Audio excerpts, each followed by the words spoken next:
datang Tuhan solelan saya Tuhan. Pada hari ini saya akan kembali menyampaikan Injil Kristus yang memerdekakan, menalangi hati saya dengan tema tahta pengadilan Kristus.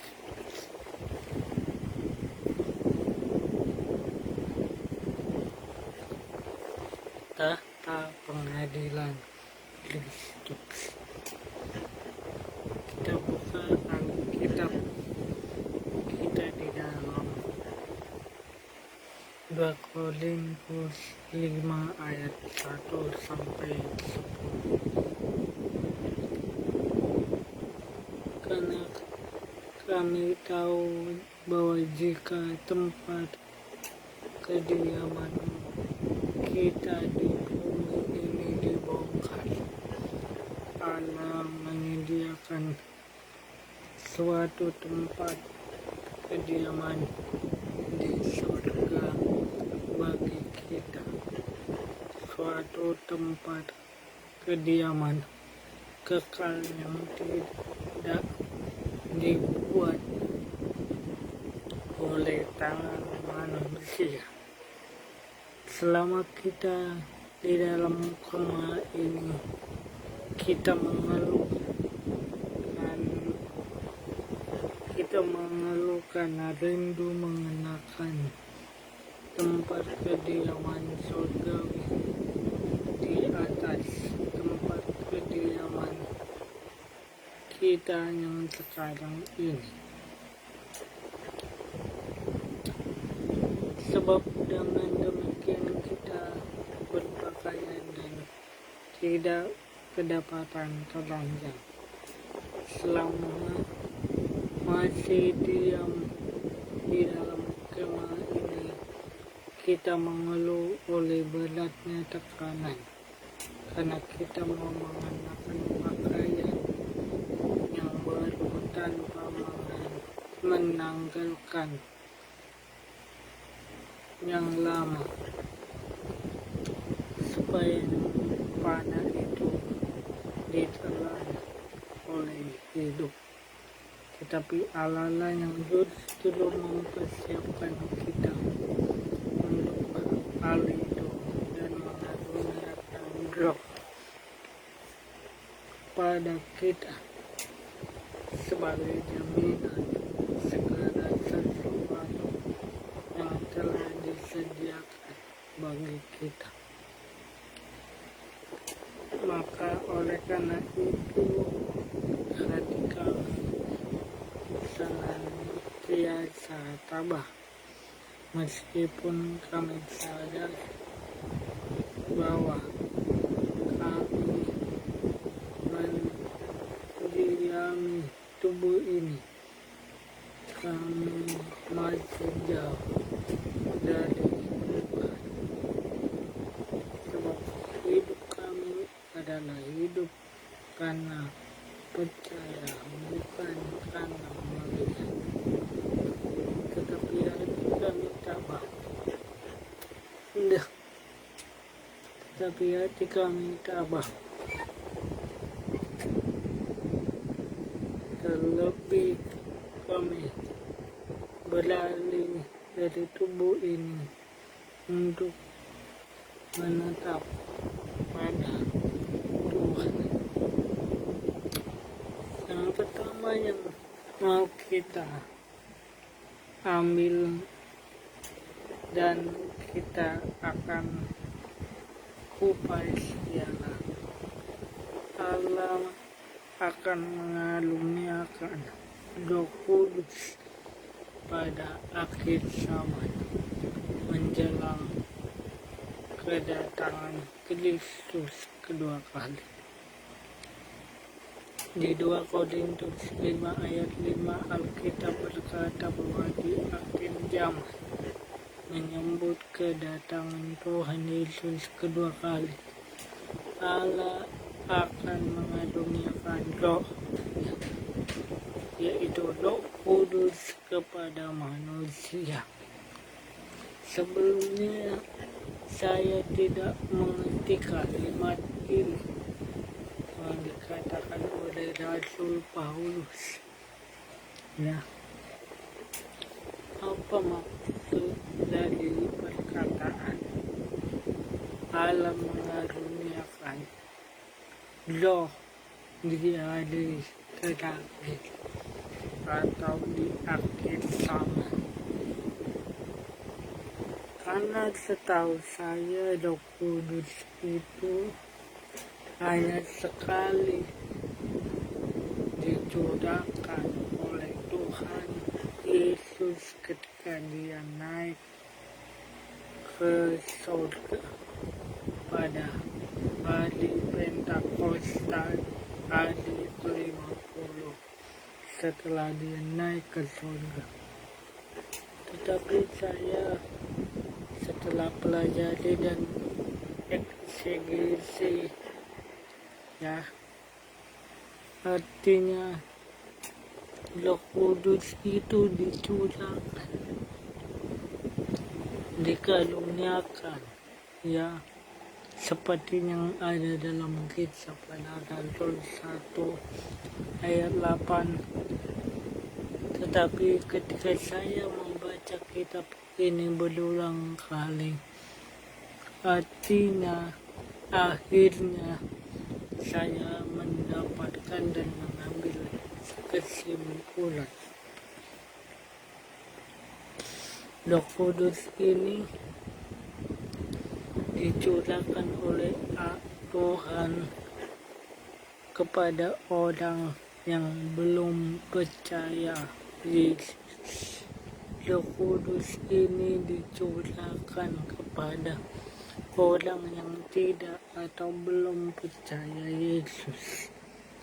Sehingga ketika Roh Kudus itu dicurahkan, Roh Kudus akan menginsapkan mereka akan dosa, menginsapkan mereka yang masih hidup dalam dosa, yang masih hidup dalam kehidupan yang lama di dalam Adam. Dan ketika mereka mendengarkan Injil kasih karunia yang disampaikan oleh orang Kristen, oleh orang yang percaya terlebih dahulu, maka Roh Kudus itu berfungsi, berkuasa membuka hati orang-orang berdosa yang belum percaya Yesus menjadi percaya Yesus,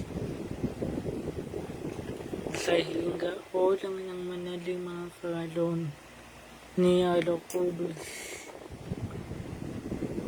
mereka membuka hati untuk lahir baru, terima Yesus sebagai juru selamat dan Tuhan. Dan itu juga tugas kita diutus di akhir zaman ini untuk memberitakan kabar baik, memberitakan Injil kepada seluruh makhluk,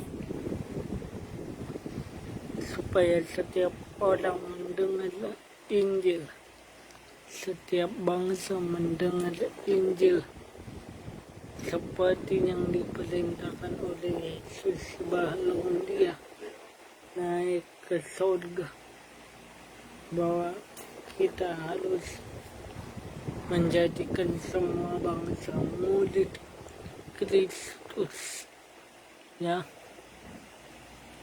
dan membaptis dia, ya, membaptis dia dalam nama Bapa, Anak, dan Roh Kudus. Baptisan itu memang tidak menyelamatkan manusia, tapi baptisan merupakan lambang, simbol, deklarasi keselamatan yang diterima oleh setiap manusia yang percaya kepadanya. Dan Yesus telah berjanji akan menyertai kita sampai kepada akhir zaman. Matius 28 ayat 19 sampai 20. Kepadaku telah diberikan kuasa di surga dan di bumi. Karena itu pergilah, jadikanlah semua bangsa muridku. Baptislah mereka di dalam nama Bapa, Anak, dan Roh Kudus. Dan ajarlah mereka melakukan sesuatu yang kuperintahkan kepadamu. Dan ketahuilah aku menyertai kamu sampai kepada akhir zaman. Jadi Roh Kudus itu dapat menginsapkan kita akan dosa dan penghakiman. Tempat kediaman di surga, 2 Korintus 5 ayat 1 sampai 5. 2 Korintus 5 ayat 1 sampai 5. Karena kami tahu bahwa jika kemah tempat kediaman kita di bumi ini dibongkar, Allah menyediakan suatu tempat kediaman di surga bagi kita, suatu tempat kediaman yang kekal, yang tidak dibuat oleh tangan manusia. Selama kita di dalam kemah ini, kita mengeluh karena kita rindu mengenakan tempat kediaman di surga, di atas tempat kediaman kita sekarang ini. Sebab demikian kita berpakaian dan tidak kedapatan telanjang. Sebab selama masih di dalam kemah ini, kita mengeluh oleh beratnya tekanan, karena kita mau mengenakan pakaian baru itu tanpa menanggalkan yang lama, supaya yang mana itu ditelan oleh hidup. Tetapi Allah lah yang justru mempersiapkan untuk hal itu, dan yang mengaruniakan Roh kepada kita sebagai jaminan segala sesuatu yang disediakan bagi kita. Dikatakan di sana Allah menyediakan tempat kediaman di surga. Bapak Ibu Saudara yang dikasih Tuhan, selama kita hidup di dalam dunia ini, di bumi ini, pasti banyak mengalami penderitaan, pasti banyak mengalami kesusahan, pencobaan, penderitaan akibat dosa yang datang dan hadir ke dalam dunia ini. Tetapi Yesus Kristus, ketika Yesus datang kedua kali untuk memulihkan dunia ini, Dia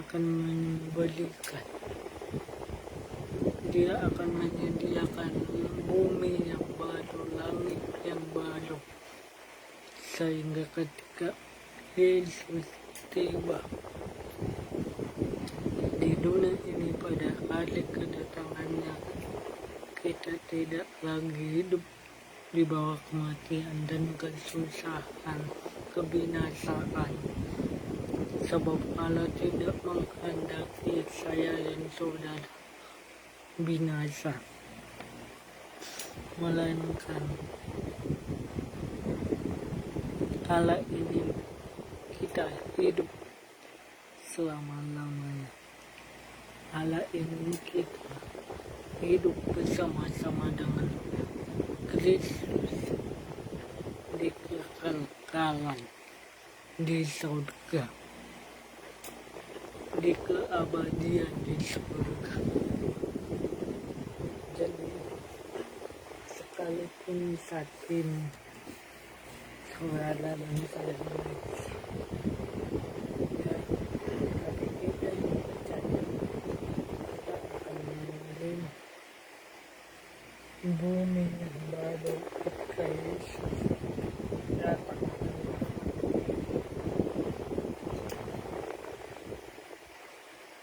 Dan ketika Yesus datang kedua kali, dia datang untuk menghadirkan kerajaannya di muka bumi, kerajaannya turun dari surga ke bumi dan menegakkan, mendirikan tahta kemuliaan. Dan ketika tahta kemuliaan Kristus ditegakkan, didirikan di atas bumi ini, kita yang percaya dapat masuk ke dalam kerajaannya, ke dalam tahta yang besar dan kekal, sehingga kita akan lagi mengalami kematian, melainkan hidup untuk selama-lamanya.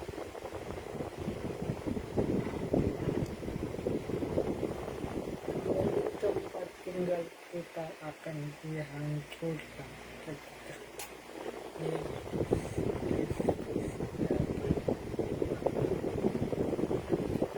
Korintus 5 ayat 1 dan 2.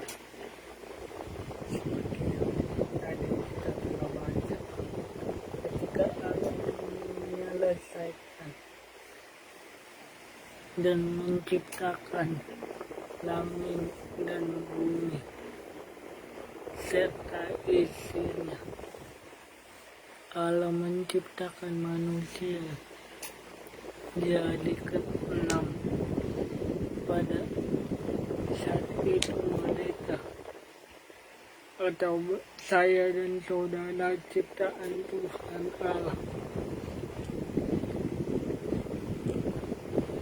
Tuhan memerintahkan manusia untuk beranak cucu dan bertambah banyak dan penuhilah bumi dan menaklukkannya.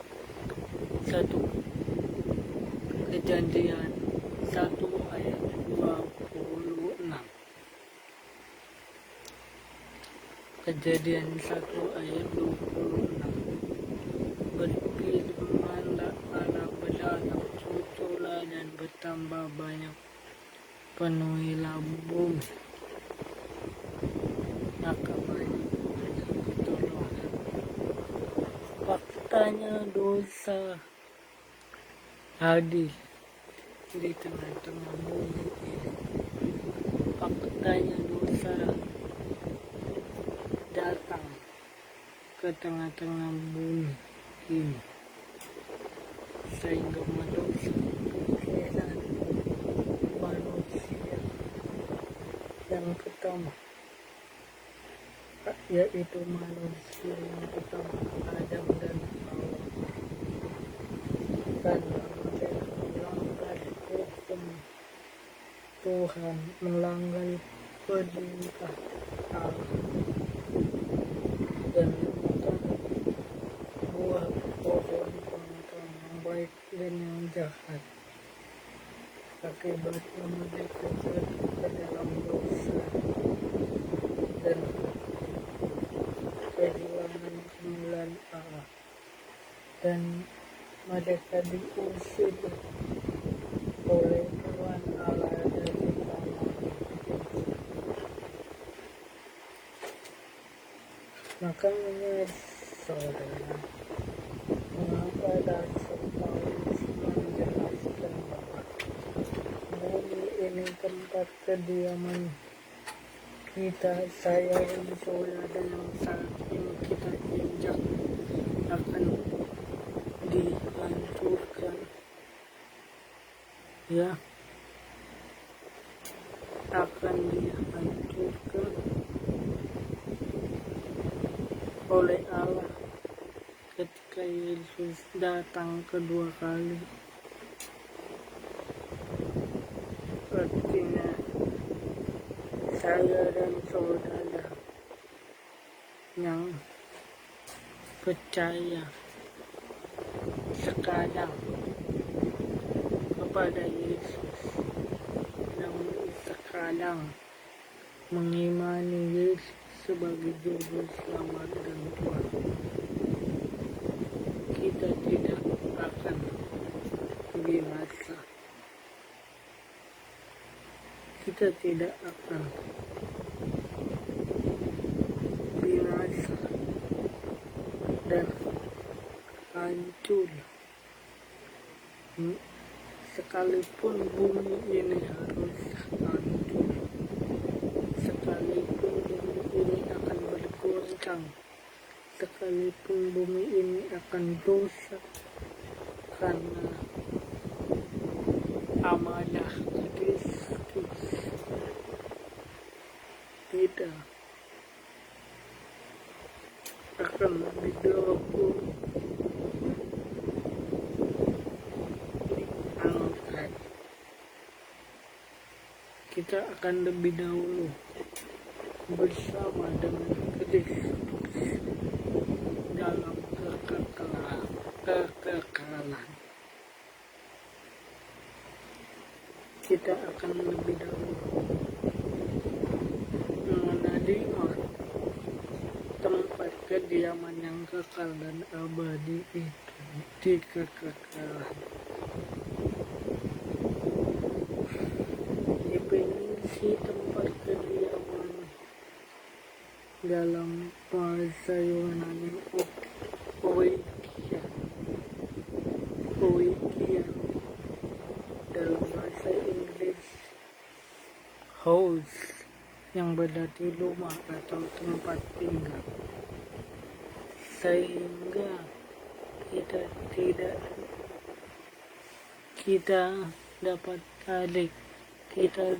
dapat tarik bahwa arti dari firman Allah menyediakan rumah tempat tinggal di surga, dan Yesus Kristus akan datang kedua kali untuk membawa kita ke rumah Bapa, tempat tinggal yang kekal dan abadi dalam kerajaan surga. Jadi ketika Yesus datang, kita yang percaya akan lebih dahulu bangkit dan dibangkitkan. Barulah Yesus beserta malaikat-malaikat akan menghukum si jahat beserta pada pengikutnya, manusia yang tidak percaya, sampai dia mati tidak percaya Yesus, sampai dia sudah di dalam peti mati dan menjadi mayat. Mereka belum terima Yesus, tidak percaya Yesus, mereka akan mengalami kebinasaan dan kematian. kematian kekal. Tetapi saudara dan saya yang mau mendengar Injil, mendengar firman Kristus, berita kabar baik bahwa Yesus mati bagi dosa-dosa kita, bangkit mengalahkan kematian, hidup selama-lamanya, menjadi Tuhan dan Juru Selamat belajar saudara dan saya. Kita akan lebih dulu dibangkitkan dan ikut memerintah dalam kerajaannya.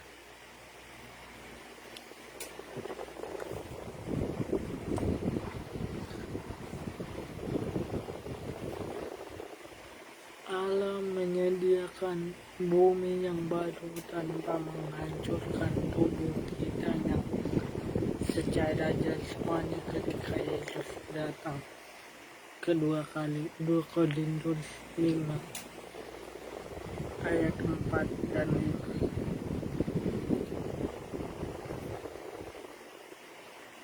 5. 2 Korintus 5 ayat 4 dan 5. Saya akan bacakan di dalam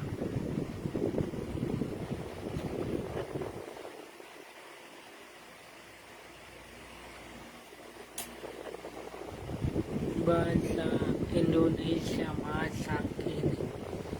Sebab kita tinggal di rumah yang dari dunia ini, kita mengeluhkan beban kita berat, bukan karena kita ingin lepas dari tubuh kita yang dari dunia ini, tetapi karena kita ingin menggunakan tubuh yang dari surga, supaya tubuh kita yang bisa mati ini dikuasai oleh yang hidup.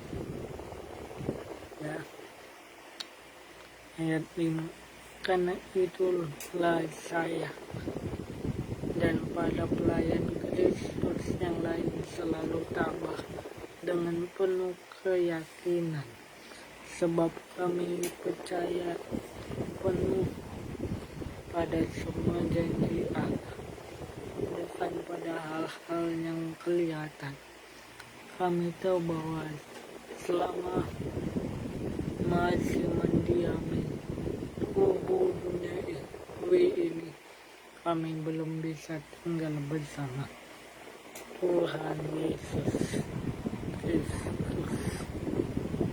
Dalam terjemahan sederhana Indonesia. Ya. Jadi artinya di sini secara fisik, secara tubuh, secara kemanusiaan kita, secara lahiriah kita memang masih lelah dalam berjalan di dunia ini. Kita masih mudah lelah, kita masih mudah sakit, kita masih bisa mudah menghadapi depresi, ya, kesulitan di dalam dunia yang fana ini, yang penuh dengan beban berat ini. Tetapi ada kabar baik ketika kita percaya Kristus, menerima Yesus sebagai Juru Selamat dan Tuhan. Allah mengaruniakan Roh Kudus, ya, supaya Roh Kudus itu diberikan kepada setiap orang berdosa yang percaya kepadanya, sehingga orang berdosa yang tadinya harusnya binasa, ya, tidak mungkin panjang umur, tidak mungkin bisa hidup sampai 100 tahun seperti yang dijanjikan Allah. Allah menyediakan tubuh dan tempat yang kekal dan abadi di surga, dan surga itu, keberadaan surga itu akan datang di tengah-tengah dunia ini. Jadi yang saya mau dapat tafsirkan di sini, bahwa bumi ini tidak akan dihancurkan, ya, sebelum Yesus datang atau setelah Yesus datang kedua kali. Tetapi Yesus Kristus yang akan datang itu, dan pasti datang itu, akan mengubah, ya, menciptakan, ya, menghadirkan kerajaannya, tahta kemuliaannya di tengah-tengah dunia, di tengah-tengah bumi yang sudah rusak dan binasa akibat dosa, ya. 2 Korintus 5 ayat 4 dan 5, ya. Allah mempersiapkan hal itu dan mengaruniakan Roh kepada kita sebagai jaminan segala sesuatu yang disediakan bagi kita.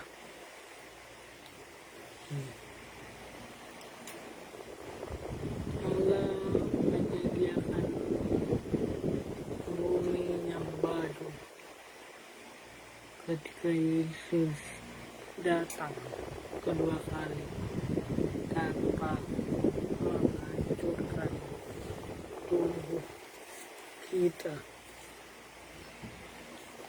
Manusia hidup dalam 3 esensi: tubuh, jiwa, dan roh. Ya. Pada umumnya orang Kristen, orang percaya berpikir, termaksud saya pribadi, berpikir bahwa ketika Tuhan Yesus datang kembali kedua kali, bumi ini akan dihancurkan dan rusak sampai akhirnya Dia datang dan menjemput kita di awan-awan yang permai, membawa kita ke surga di dalam kekekalan. Tetapi ada kabar baik. Kabar baiknya ialah Yesus Kristus tidak akan menghancurkan bumi ini. Yesus Kristus tidak akan menghancurkan dunia ini waktu Dia datang. Justru Dia akan menjanjikan kita untuk menikmati langit yang baru dan bumi yang baru. Kita akan menikmati bumi yang baru, bumi yang telah diubah menjadi baru dan dijamin jauh lebih baik dari sebelumnya, jauh lebih indah, lebih mulia, lebih cantik dibandingkan bumi yang saat ini kita pijak, karena dia akan menegakkan kerajaannya, bukan untuk menghancurkan dunia atau bumi ini. Bahasa Yunani artinya adabon, yang berarti sungguh-sungguh, atau diterjemahkan sebagai hitungan, janji, jaminan. Pengertian ialah uang yang sungguh-sungguh harus dibayar. Sebagian besar pembayaran diberikan di muka, ya, penjaminan, ya, atau pembayaran. Jadi dapat kita simpulkan bahwa kita orang percaya tidak berjuang untuk masuk ke dalam Yerusalem baru, bumi baru, langit baru, atau kerajaan Allah, atau lebih kita sering sebut kerajaan surga. Tidak, tetapi Allah menjamin, memberikan kerajaan melalui anaknya Yesus Kristus yang telah datang ke dunia, mati dan bangkit, membuka jalan ke surga dan menyediakan bumi yang baru, langit yang baru di tengah-tengah bumi yang sekarang ini, saat ini kita pijak.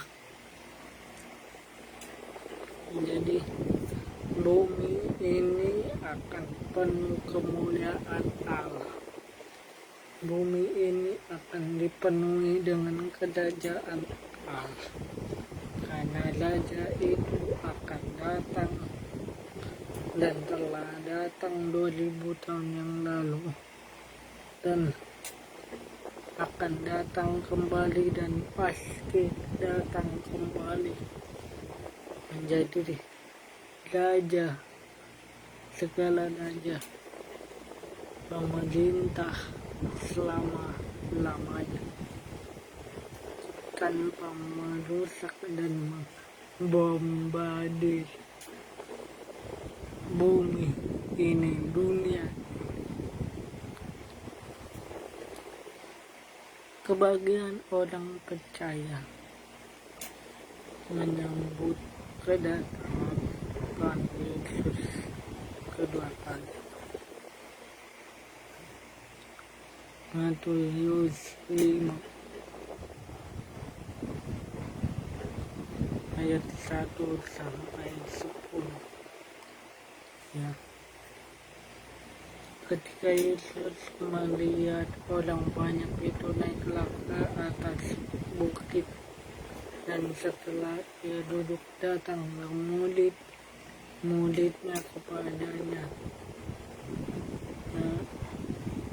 maka Yesus pun mulai berkata dan mengajar mereka katanya, berbahagialah orang yang miskin di hadapan Allah, karena mereka lah yang punya kerajaan surga. Berbahagialah orang yang berduka cita, karena mereka akan dihibur. Berbahagialah berbahagialah mereka yang lemah lembut, karena mereka akan memiliki bumi. Ini merupakan sabda bahagia seperti Yesus sampaikan di atas gunung. Di situ Yesus menyampaikan ucapan berbahagia kepada manusia, kepada murid-muridnya, meskipun dalam kondisi yang tidak memungkinkan, tidak baik, karena sabda bahagia ini dikatakan dan diajarkan Yesus menjelang kematiannya di kayu salib, sebelum dia mati di kayu salib. Dan ini juga dapat menjadi dengung kita ya, kita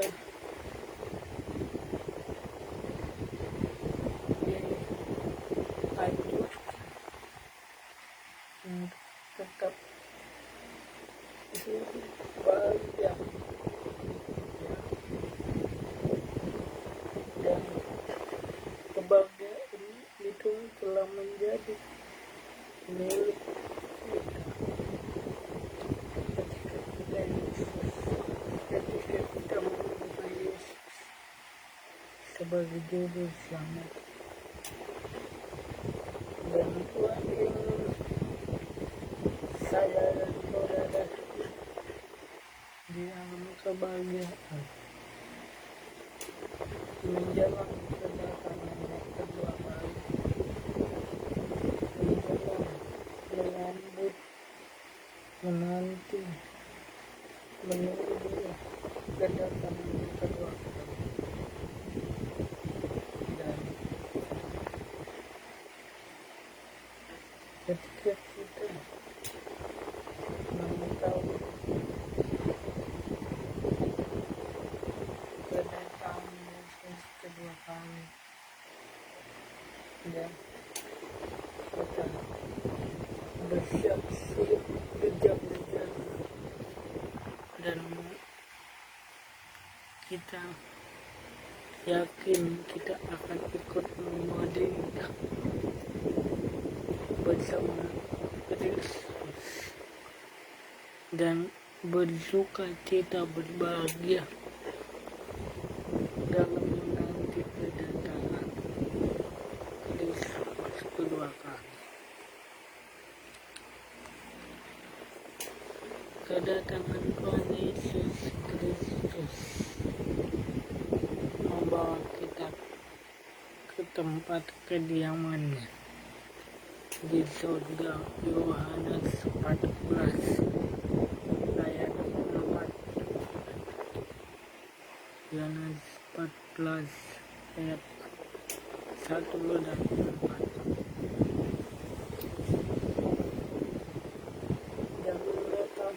Janganlah gelisah hatimu, percayalah kepada Allah, percayalah juga kepada di rumah Bapakku banyak tempat tinggal.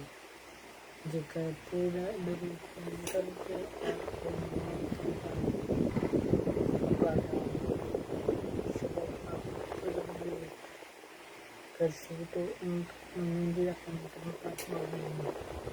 Dan apabila aku telah pergi ke situ menyediakan tempat bagimu.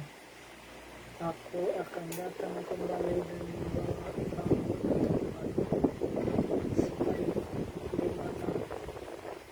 supaya di tempat di mana aku berada kamu pun berada.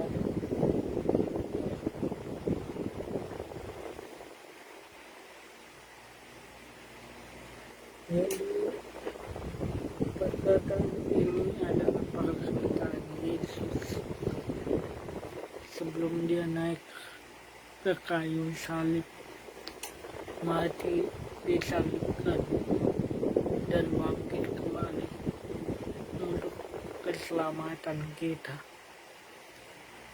manusia yang berdosa. Yesus memberikan bahwa dia akan pergi ke rumah Bapa dan menyediakan tempat kediaman kita di surga, dan dia berjanji waktu itu dia akan datang kembali ke dunia ini, membawa, menjemput saya dan saudara, orang percaya yang telah diselamatkan, yang telah ditebus oleh darahnya. Dia akan datang kembali dan membawa kita ke tempat di mana Yesus berada, di kekekalan, di kerajaannya. Jadi kekristenan ialah Tuhan yang menyediakan surga. Kekristenan adalah Allah menyediakan keselamatan. Allah menyediakan jalan untuk masuk surga, dan itu telah dijelaskan oleh Yohanes, ya, bahwa Yesus adalah jalan keselamatan, kebenaran, dan hidup. Yohanes 14 ayat 6. Jadi saudara dan saya berbuat baik, beramal soleh, ya, mengumpulkan perpuluhan, memberikan makan kepada orang miskin, bukan untuk membawa kita ke surga, tetapi karena kita pasti masuk surga, maka kita harus berbuat baik. Agama mereka masih meminta petunjuk untuk masuk ke dalam hidup kekal. Agama mereka masih meminta petunjuk atau mencari jalan denah, tempat atau jalan ke surga, ya, seperti Filipus dalam kisah ini. Tunjukkanlah jalan itu, ya Tuhan. Kami tidak tahu kemana Tuhan berada. Ya, saat itu Yesus mengatakan kepada murid-muridnya, termaksud Filipus, ya, tapi ada kabar baik. Yesus adalah jalan, satu-satunya jalan untuk kita masuk ke dalam hidup yang kekal. Yesus adalah satunya jalan untuk kita masuk ke dalam tempat kediamannya yang kekal, yaitu surga. Ya, karena dia telah datang dari surga, menjelma menjadi manusia untuk menyelamatkan manusia, mati di kayu salib dan hidup kembali, ya, dan akan datang kembali membawa kita ke tempat, ke jalan yang telah dijanjikan. Orang-orang agamawi atau agama-agama lain masih meminta petunjuk, meminta lokasi kekekalan itu, surga itu.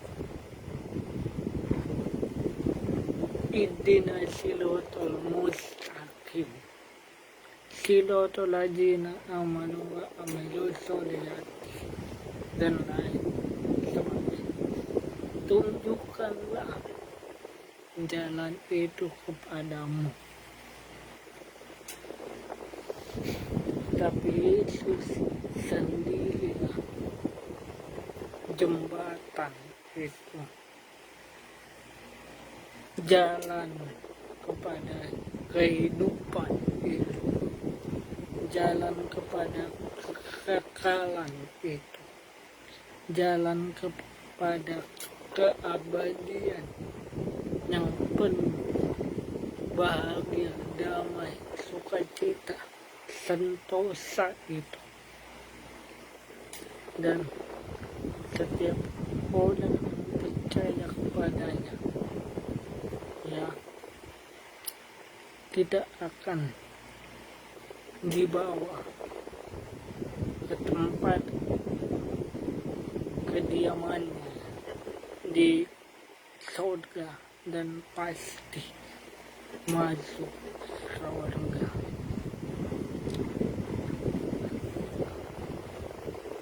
Tahta pengadilan Kristus, pendahuluan. Sebab kita harus menghadap tahta pengadilan Kristus, supaya setiap orang yang memperoleh apa yang patut diterimanya dengan yang dilakukannya dalam hidupnya, baik atau jahat. 2 Korintus 5 ayat 10.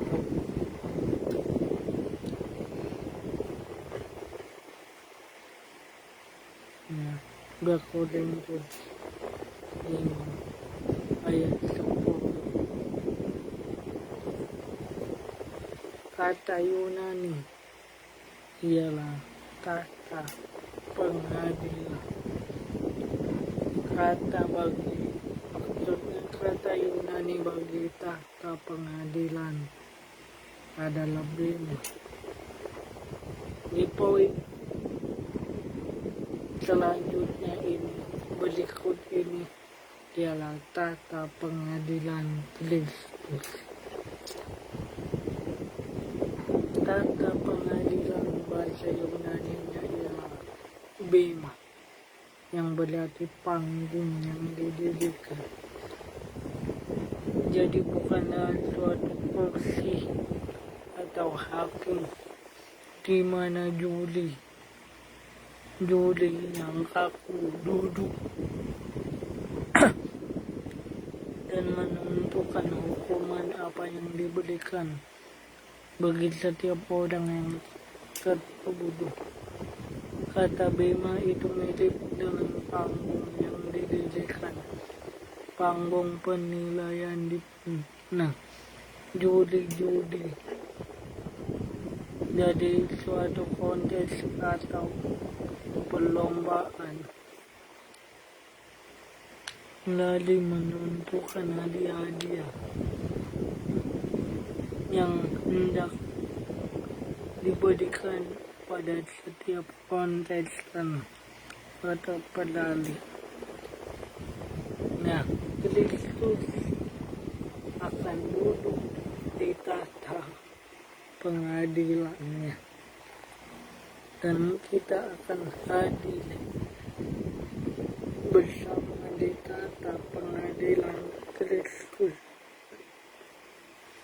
Ya, karena Kristus akan menghakimi yang hidup dan yang mati sesuai dengan apa yang dilakukannya semasa hidup orang itu, manusia itu. Ya, semua orang akan menghadap tahta pengadilan, tahta pengadilan Kristus. Alkitab mengatakan bahwa penghakiman akan diterima setiap orang, termaksud orang percaya, sebagaimana dimaksudkan 1 Korintus 1 Petrus 1 ayat 17. Ya, dan masih banyak lagi, ya, bahwa ayat-ayat ini mempunyai banyak referensi dengan ayat yang lain. Kita bisa baca di 1 Petrus 1 ayat 17, 2 Korintus 5 dan ayat 10, dan Yohanes 5 ayat 27 dan lain sebagainya, bahwa penghakiman, ya, bahwa di dalam penghakiman tata pengadilan Kristus semua orang akan diberi pertanggungjawaban atas setiap yang dilakukan, yang diperbuatnya selama dia hidup di dunia ini. Tujuan akhir, ya, dari penghakiman, sebagaimana dikatakan Anton Rahokema dalam bukunya Alkitab dan Akhir Zaman, untuk menyatakan kekuasaan atau kemahakuasaan Allah dan kemuliaannya melalui penyingkapan kondisi setiap orang. Di dalam penyingkapan ini anugerah Allah akan ditinggikan melalui keselamatannya. Demikian pula keadilannya akan ditinggikan melalui penghukuman atas musuh-musuhnya. Dan untuk menyingkapkan derajat upah atau penghukuman yang akan diterima setiap orang, ya, untuk melaksanakan keadilan Allah atas diri setiap orang. Ya, saudara bisa baca di dalam Yohanes 3 ayat 18 itu tentang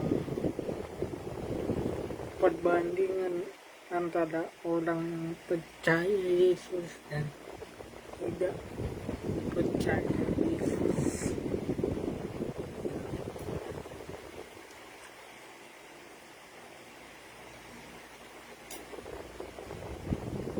Dengan demikian, kepada orang percaya bahwa di hadapan pengadilan Kristus Allah menyingkapkan kehidupan dan segala setiap apa yang dilakukan orang percaya. Untuk dikenali semua orang percaya lain. Bagi sebagian orang percaya, ini sebuah penyingkapan yang mengalukan dan tidak hidup sebagai mana Tuhan yang dia kehendaki dalam hidup, atau tidak menghargai anugerah Allah. Selain itu, perbudakan dari janji Allah yang terkait dengan upah. Kehidupan orang percaya yang memperkenalkan hatinya sebagai yang dikehendaki Tuhan.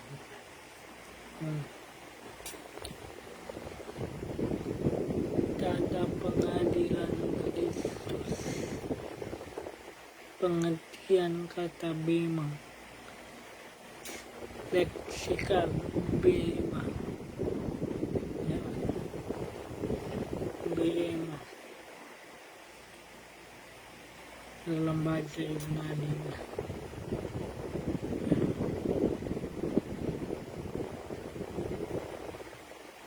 Beta, eta, dan alfa tulisannya. Translate-nya bema. Bema itu artinya tinggal sana atau tahta pengadilan atau tempat sang raja yang akan mengadili si tawanan atau si terhukum. Asal kata dasar yaitu satu langkah, yaitu napas kaki. Implikasinya mimbar, yaitu pengadilan. Penggunaannya ialah kursi penghakiman untuk menginjakkan kaki atau tahta. Ya. Kristus duduk di kursi atau di tahta penghakiman.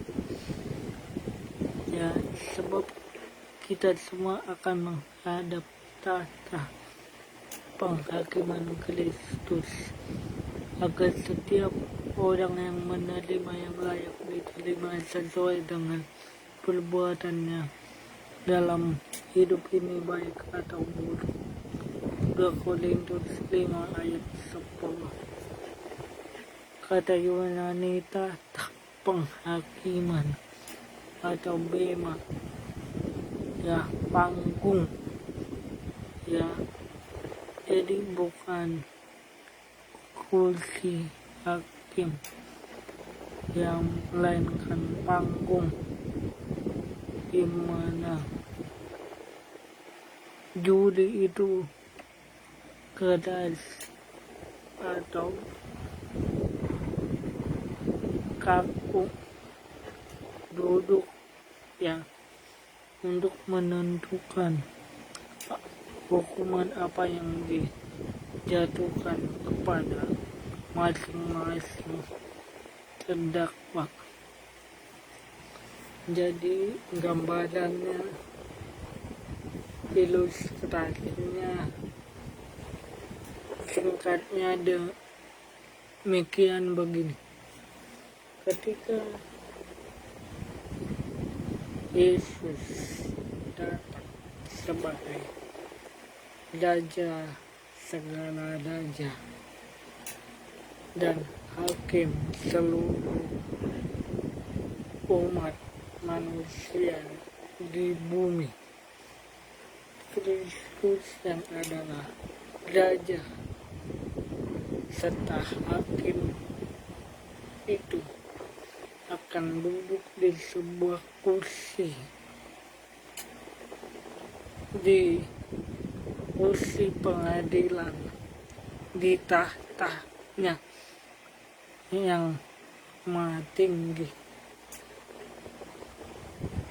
dan Kristus akan menghakimi orang hidup dan yang mati sesuai dengan apa yang telah mereka atau kita lakukan, pekerjakan di bumi ini. Ya, kita akan diberi pahala, upah dari setiap pekerjaan saya dan saudara. Ya, karena itu seperti rumput liar, ya, atau jerami, ya. Jadi nanti kita masing-masing akan diuji, ya, apakah kita dari emas, perak, batu permata, kayu, rumput kering, atau jerami, sebagai upah, ya, dari apa yang telah kita buat. Karena itu akan diuji lewat api.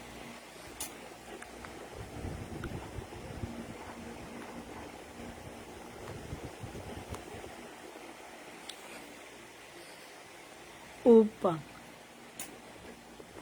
keselamatan dan upah bagi manusia yang percaya kepada Yesus.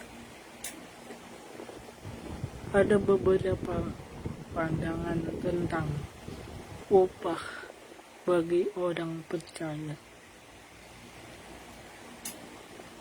Dalam 1 Korintus 3 ayat 8 dan sampai 15, upah bagi pekerja keras ialah dia dapat upah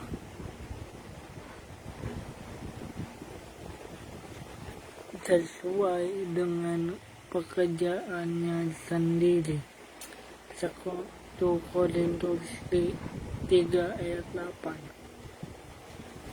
Tapi kita tidak bekerja untuk keselamatan. Ya, jadi maksudnya di dalam dunia, selama kita di dunia, kita harus bekerja. Tetapi kita bekerja bukan untuk memperoleh keselamatan, tetapi kita bekerja itu kita lakukan sebagai upah, buah dari keselamatan. Jadi orang Kristen, orang percaya, berbuat baik, rajin beribadah, bukan untuk diselamatkan. Kita mensedekahkan, diselamatkan, akan menerima upah dari apa yang kita kerjakan. Upah kedua menjadi teman sekerja Allah atau kawan sekerja Allah. Ya. 1 Korintus 3 ayat sampai ayat 11. Pemilihan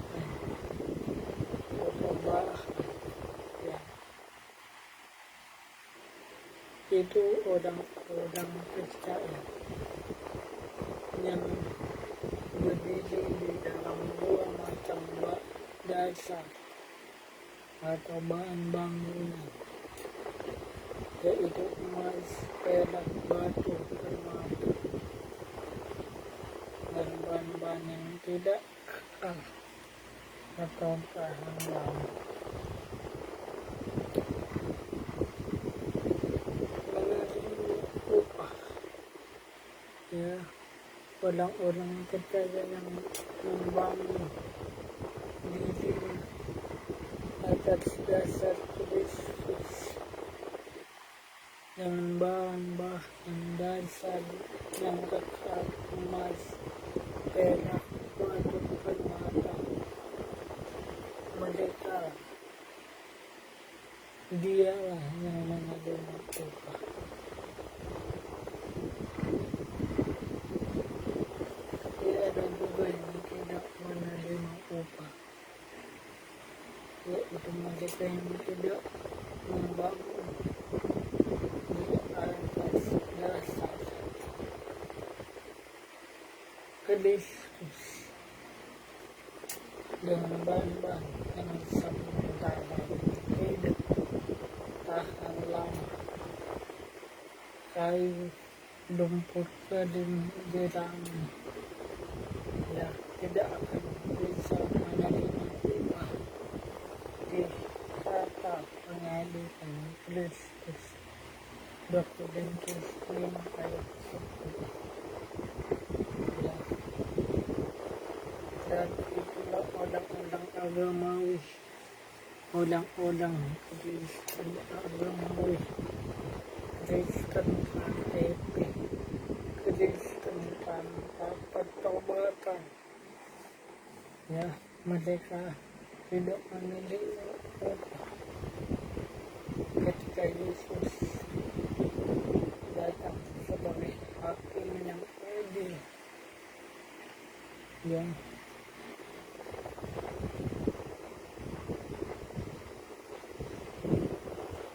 dipermalukan pada saat kedatangannya. Ini lebih parah lagi.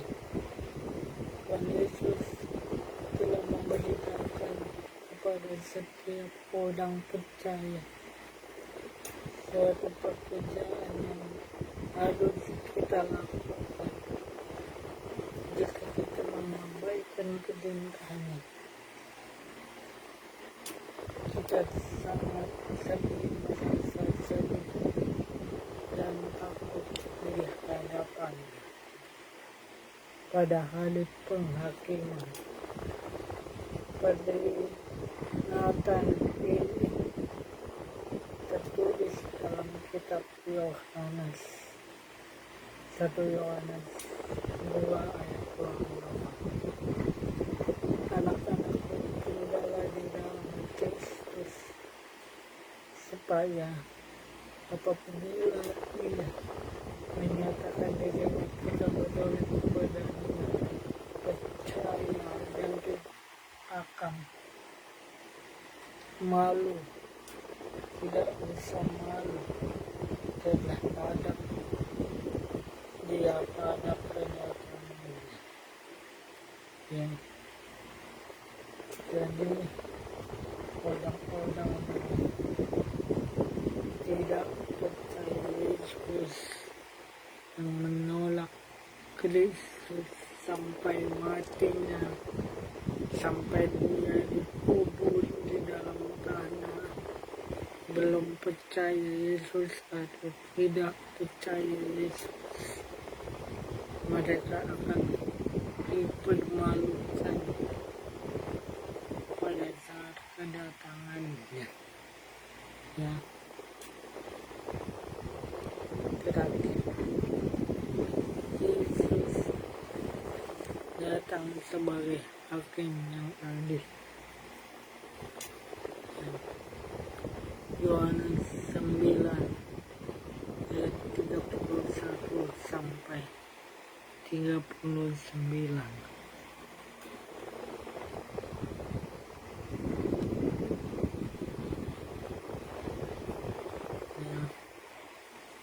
kita tahu bahwa Allah tidak mendengar ulang-ulang dosa, melainkan ulang-ulang saleh dan melakukan kehendaknya. Dari dahulu sampai sekarang tidak pernah terdengar bahwa ada orang yang mencelupkan mata orang yang lain. Jika orang itu tidak datang dari Allah, ia tidak dapat berbuat apa-apa. Jawab mereka, engkau lahir, ya, engkau ini lahir sama sekali dalam dosa, dan engkau hendak mengajar kami. Lalu mereka mengusung dia keluar. Yesus mendengar bahwa ia telah diusir keluar oleh mereka. Kemudian ia bertemu dengan dia dan berkata, percayalah kepada anak manusia. Jawabnya, siapakah dia, Tuhan, supaya aku percaya kepadanya? Kata Yesus kepadanya, engkau bukan saja melihat dia, tetapi engkau sedang berkata-kata dengannya. Tetapi dia sedang berkata-kata dengan engkau. Dialah itu. Katanya, aku percaya Tuhan. Lalu ia sujud menyembahnya. Kata Yesus, aku datang ke dalam dunia untuk menghakimi supaya barang siapa yang tidak melihat dapat melihat, dan supaya barang siapa yang dapat melihat menjadi buta. Ya. Kata-kata itu didengar oleh beberapa orang Farisi yang sedang berada di situ, dan mereka berkata kepadanya, apakah itu berarti kami juga buta? Jawab Yesus kepada mereka, sekiranya kamu buta, kamu tidak berdosa. Tetapi karena kamu berkata, kami yang melihat, maka tetaplah dosamu. Dalam konteks ini, saudara, adalah cerita atau kisah seorang pemuda yang buta sejak lahirnya. Pada saat itu, orang-orang Farisi menghakimi dia, ya, dan bertanya kepada Tuhan Yesus saat itu, Guru, menurut kamu, siapakah yang berbuat dosa?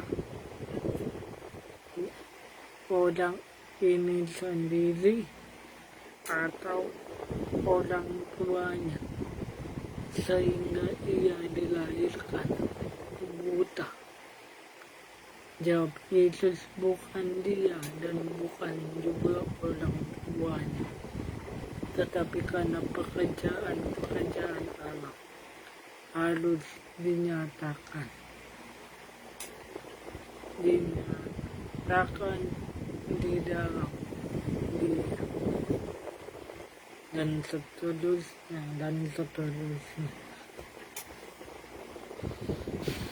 Nah, seringkali kita orang yang hidup di dalam dunia ini, kita sama seperti murid Yesus, ya, mudah sekali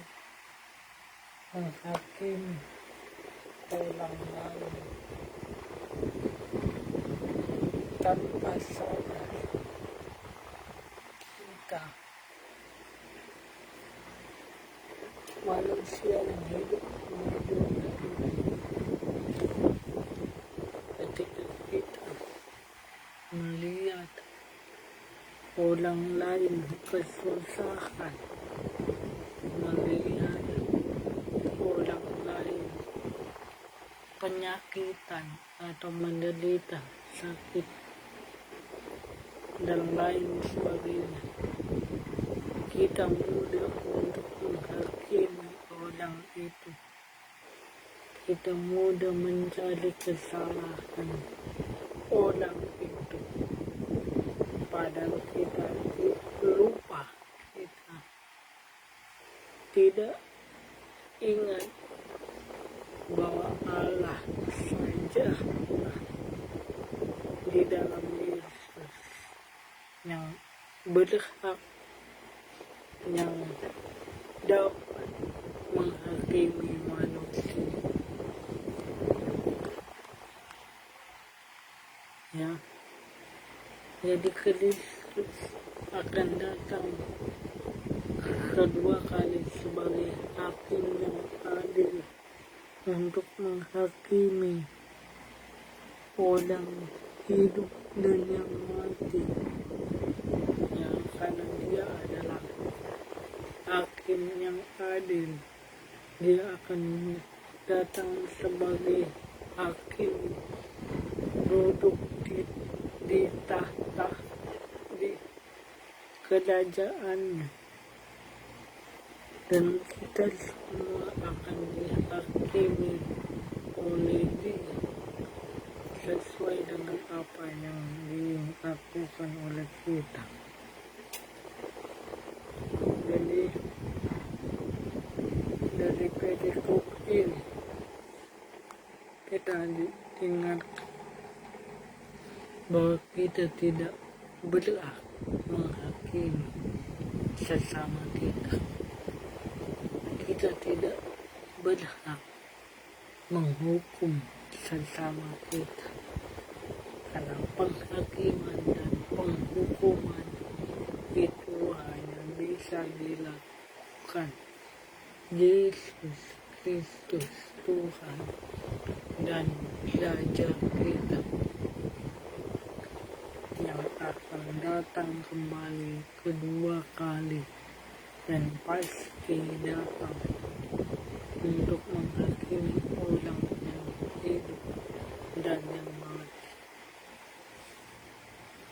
Bagaimana kita masuk ke dalam tahta pengadilan Kristus? Pertama, menerima kuasa Roh Kudus yang menginsafkan kita atas dosa. 2 Korintus 5 ayat 5. Menerima kuasa Roh Kudus untuk menginsafkan kita akan dosa. Saudara mungkin sudah mengetahui ciri-ciri atau tujuan Roh Kudus diberikan kepada manusia ketika Yesus naik ke surga, dan Roh Kudus dicurahkan pada hari Pentakosta. Mungkin saudara bisa menjawab bagian-bagian manfaat atau fungsi Roh Kudus. Tetapi di sini di 2 Korintus 5 ayat 5, yang pertama kita lihat menginsafkan kita. Arti dari kata menginsafkan artinya menyadarkan kita akan dosa dan kebenaran, menyadarkan kita bahwa Yesus Kristus ada juru selamat dunia yang menebus dosa dunia, dan kita masing-masing akan menerima, bahkan yang telah menerima Yesus pasti sudah menerima kuasa Roh Kudus. Itu yang pertama. Kedua, bagaimana kita untuk masuk ke dalam tata pengadilan Kristus, menerima keselamatan dan upah dari Allah. 1 Korintus 3 ayat 8 dan 15. Jadi masing-masing dari setiap orang percaya maupun yang tidak, masing-masing akan menerima upah dari apa yang telah kita perbuat, kita lakukan di dunia ini, ya. Ketiga, percaya kepada Yesus yang akan datang kembali sebagai hakim yang adil. Yohanes 9:31 dan 39. Jadi hanya Yesus hakim yang adil itu.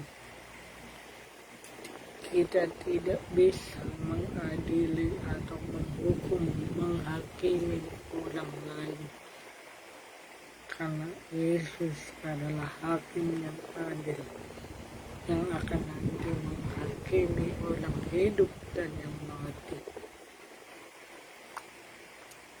4. Meletakkan hidup kita kepada Tuhan Yesus Kristus sebagai fondasi kehidupan saat menyambut kedatangan. Amin.